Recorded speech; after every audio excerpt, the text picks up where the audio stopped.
Membahas tentang keikhlasan, artinya membahas perihal cara hati dalam menepis dan menolak semua keinginan agar dipuji, dianggap hebat, dan agar mendapatkan posisi khusus dari orang banyak.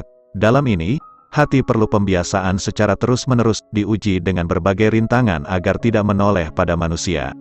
Sebab, tanpa pembiasaan, memiliki hati yang benar-benar ikhlas akan sulit tercapai. Sebelum manusia menjadikan ikhlas sebagai capaian dalam beramal untuk mendapatkan ridha dari Allah, terlebih dahulu ia perlu mengerti perihal pentingnya ikhlas dalam beramal. Dalam Al-Quran Allah berfirman, artinya, padahal mereka hanya diperintah menyembah Allah dengan ikhlas menaatinya semata-mata karena menjalankan agama, dan juga agar melaksanakan salat dan menunaikan zakat, dan yang demikian itulah agama yang lurus, benar. Quran Surah Al-Bayyinah, ayat 98 juz 5. Pada ayat di atas, Allah memposisikan ikhlas sebagai poin paling penting dalam beribadah, bahkan lebih didahulukan daripada ketaatan. Dengan kata lain, sebelum melakukan ibadah atau amal saleh lainnya, ikhlas seharusnya lebih diperhatikan sebelum melakukan suatu pekerjaan. Imam Abdul Karim bin Hawazin bin Abdul Malik, atau yang juga dikenal dengan sebutan Imam Kusyairi, wafat 465 H, dalam kitab tafsirnya memposisikan ikhlas di tempat paling atas. Sebab tanpa keikhlasan, semua amal ibadah atau amal saleh tidak bisa diterima oleh Allah, dan hanya menjadi pekerjaan yang tidak memiliki bekas apapun pada orang yang melakukannya. Lantas, apakah maksud dari ikhlas? Masih dikutip dari pendapat Imam Kusyairi, ikhlas adalah memposisikan Allah sebagai satu-satunya tujuan tanpa memperhatikan yang lain, atau bisa juga diartikan tidak memposisikan selain Allah dalam setiap gerak-gerik dan diamnya. Ia murni melakukan suatu amal kebaikan hanya untuk Allah, meski kenyataannya untuk kebaikan bersama, atau bahkan untuk orang lain. Dengannya, semua amal ibadah akan suci dari kekurangan, sehingga dengan gampang diterima olehnya. Imam Kusyairi, Lataiful Isyarat ala Tafsiril Kusyairi, Mesir, Haya al-Misriyah, cetakan ketiga, 1988, juz 8, halaman 95. Ome Tafsir Mimpi Haji, Umrah dan Kurban Doa TASAWUFAKHLAK Jenazah Khutbah Ekonomi Syariah Ilmu Hadits SHALAWATWIRID lainnya Doa Batsul Masail Ilmu Tauhid NIKAHKELUARGA Zakat Hikmah Tafsir Sirah Nabawiyah Ubudiyah Hikmah Kisah Dua Ulama dengan keikhlasan luar biasa dalam berkarya Sunatullah Selasa, tanggal 30 November tahun 2021, pukul 8 waktu Indonesia Barat bagikan, membahas tentang keikhlasan. Artinya membahas perihal cara hati dalam menepis dan menolak semua keinginan agar dipuji, dianggap hebat, dan agar mendapatkan posisi khusus dari orang banyak. Dalam ini, hati perlu pembiasaan secara terus-menerus, diuji dengan berbagai rintangan agar tidak menoleh pada manusia.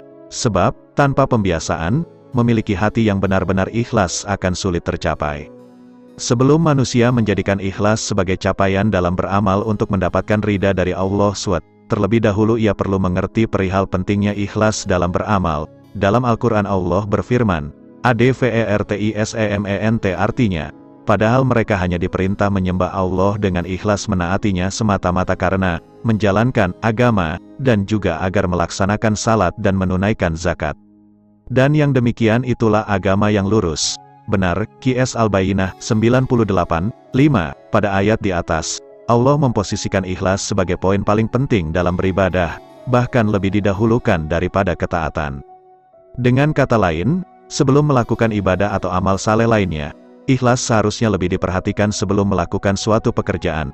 ADVERTISEMENT Imam Abdul Karim bin Hawazin bin Abdul Malik, atau yang juga dikenal dengan sebutan Imam Kusyairi, wafat 465 H, dalam kitab tafsirnya memposisikan ikhlas di tempat paling atas. Sebab tanpa keikhlasan, semua amal ibadah atau amal saleh tidak bisa diterima oleh Allah, dan hanya menjadi pekerjaan yang tidak memiliki bekas apapun pada orang yang melakukannya. Lantas, apakah maksud dari ikhlas? Masih dikutip dari pendapat Imam Kusyairi, ikhlas adalah memposisikan Allah sebagai satu-satunya tujuan tanpa memperhatikan yang lain, atau bisa juga diartikan tidak memposisikan selain Allah dalam setiap gerak-gerik dan diamnya. Ia murni melakukan suatu amal kebaikan hanya untuk Allah, meski kenyataannya untuk kebaikan bersama, atau bahkan untuk orang lain. Dengannya, semua amal ibadah akan suci dari kekurangan, sehingga dengan gampang diterima olehnya. Imam Kusyairi, Lataiful Isyarat ala Tafsiril Kusyairi, Mesir, Hayya Al-Misriyah, cetakan ketiga, 1988, Juz 8, H. 95, ADVERTISEMENT. Dari penjelasan di atas, dapat dipahami bahwa semua amal kebaikan tanpa keikhlasan tidak akan sempurna dan tidak memiliki nilai khusus atau bahkan tidak akan memiliki perkembangan. Begitu juga dengan adanya keikhlasan, semua amal kebaikan akan berlangsung terus-menerus dan berkelanjutan. Untuk mengetahui hal ini, ada banyak tokoh bahkan para ulama yang karyanya hilang ditelan masa bahkan tidak dikaji dan cenderung tidak dihiraukan, meskipun karya-karya tersebut melebihi karya yang lain. Namun sebagaimana penjelasan awal, tanpa keikhlasan semua amal kebaikan tidak memiliki nilai dan tidak akan berkembang. Kitab Muwatta Imam Malik. Kisah ini berawal pada masa Imam Malik bin Anas, tepatnya ketika beliau berupaya untuk mengumpulkan hadis-hadis Rasulullah dalam satu kitab yang kemudian menjadi Kitab Muwatta. Secara garis besar, upaya pengumpulan hadits bermula sejak masa Rasulullah dan masa sahabat. Hanya saja, pada masa itu belum ditemukan banyak ulama yang berhasil mengumpulkan dalam satu kitab secara khusus. Sebab, mereka lebih fokus pada pengembangan Islam dan upaya untuk mengislamkan kembali orang-orang yang keluar dari Islam, murtad, pasca wafatnya Rasulullah. Oleh karenanya, kitab khusus yang berisi hadits Rasulullah saat itu belum ada, meski ada hanya sebagian yang lebih sedikit saja. Pada masa tabi'in, Imam Malik terinspirasi untuk menuliskan hadis-hadis Rasulullah dalam satu kitab secara khusus, tepatnya ketika Khalifah Abu Ja'far Al-Mansur bertemu dengannya ada musim haji. Ia mengaji perihal hadits Rasulullah kepada Imam Malik setelah melakukan ibadah haji. Melihat penjelasan yang sangat luas dan hafalannya yang sangat kuat, Khalifah Abu Ja'far memohon kepadanya untuk menuliskan kitab khusus yang hanya berisi hadis-hadis Rasulullah. Kendati permohonan tersebut datang dari seorang khalifah, Imam Malik tidak langsung mengiyakan permintaannya. Sebab menurutnya, setiap orang memiliki metode dan cara tersendiri untuk mengetahui hadits Rasulullah, sehingga tidak layak jika hanya membatasi hadits sebatas yang ada dalam diri Imam Malik. Akan tetapi, pada akhirnya Imam Malik mencoba mengkodifikasi hadis-hadis Rasulullah menjadi satu sembari mencari hadis-hadis lain yang belum beliau ketahui. Di sela-sela upaya dan perjuangannya untuk mengumpulkan hadits, banyak orang-orang saat itu yang mengomentari dan bahkan hendak menyainginya. Hal itu dengan tujuan agar mendapat pujian dan tepuk tangan dari orang lain. Berbeda dengan Imam Malik, beliau murni ikhlas untuk mengumpulkan hadits dalam satu kitab, tanpa sedikit pun terbesit dalam benaknya untuk mendapatkan pujian dari orang lain. Kisah ini diabadikan oleh Imam Abdurrahman bin Abu Bakar Jalaluddin As-Suyuti, wafat 911H, dalam salah satu kitabnya, bahwa ikhlas memiliki posisi khusus yang tidak akan pernah terkalahkan oleh yang lainnya. Imam Suyuti. Artinya, sungguh Ibnu Abi Zabi di kota Madinah telah menyusun kitab Muwatta, yang lebih besar dari kitab Muwatta-nya Imam Malik, hingga ditanyakan kepadanya, apa faedah dalam karyamu, Muwatta ini? Imam Malik menjawab, apa, kitab, yang karena Allah akan abadi. Imam Suyuti. Tazribur Rawafai Syarhi Takribin Nawawi. Darut Taibah, Tahqiq, Syekh Abu Kutaibah, Juz'i, halaman 89, kisah ini mengingatkan kita betapa pentingnya ikhlas dalam beramal. Bahkan kitab yang membahas dengan detail dan lebih luas akan kalah dengan kitab yang lebih sedikit dan lebih ringkas disebabkan tidak adanya keikhlasan. Oleh karenanya, ikhlas menempati posisi paling penting dalam sebuah ibadah maupun amal saleh lainnya. Selain kisah di atas, ada kisah lain yang memposisikan ikhlas di ruang paling inti. Kisah ini menjadi salah satu teladan bagi manusia, bahwa keabadian dalam beramal atau berkarya khususnya tergantung bagaimana memposisikan ikhlas.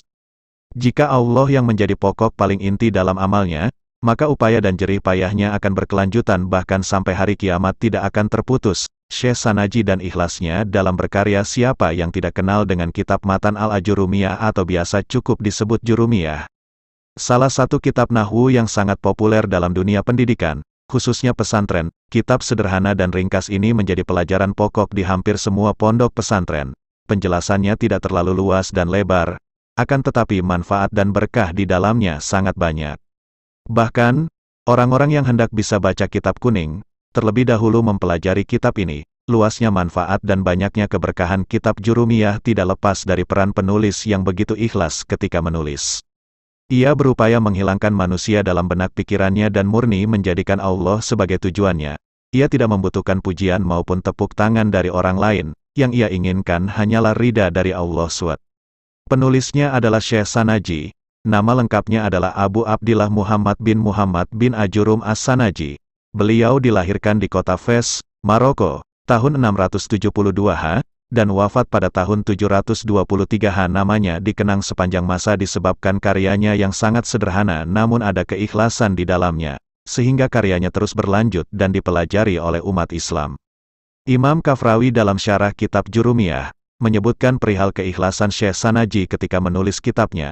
Menurutnya, ketika Syekh Sanaji hendak menulis kitabnya, ia menghadap kiblat dan memohon kepada Allah untuk memberikan manfaat dan keberkahan di dalam karyanya. Ketika beliau berhasil merampungkannya, beliau justru membuang kitab yang sudah ditulisnya ke tengah lautan, kemudian berkata, artinya, apabila kitab ini murni ikhlas semata karena Allah SWT, maka tentu tidak akan basah. Imam Kafrawi, Syarah Al-Ajurumiyah, Maktabah Al-Hidayah, Surabaya, halaman 27, atas izin Allah dan berkat keikhlasan Syekh Sanaji dalam beramal, kitab Ajurumiyah yang ditulisnya tidak basah sedikit pun, bahkan banyaknya air di samudera tidak membekas pada kitab tersebut. Ajurumiyah tetap utuh sebagaimana sebelum dilempar pada lautan. Masya Allah, dua kisah di atas, semoga bisa menjadi pelajaran bagi kita, bahwa ikhlas menjadi penentu suatu usaha akan terus berlanjut atau tidak, terus berkembang dan tidak. Kitab Muwatta, yang ditulis oleh Ibnu Abi Zabi dengan penjelasan yang sangat luas dan detail, justru kalah keberkahannya dengan kitab Muwatta, yang ditulis oleh Imam Malik, sekalipun penjelasan dan isinya lebih ringkas dan sederhana. Kita bisa melihat saat ini, Muwatta, Imam Malik begitu manfaat bagi umat Islam, bahkan tidak sedikit para ulama yang mensyarahi kitab ini. Begitu juga dengan kitab Ajurumiyah, kitab kecil dan sangat ringkas dalam ilmu nahwu begitu berkembang dan berkelanjutan, tidak sedikit para ulama yang mensyarahi menjadi kitab yang lebih luas dan lebih detail. Meski demikian, syarah-syarah Jurumiyah tidak mempengaruhi keberkahannya, ia tetap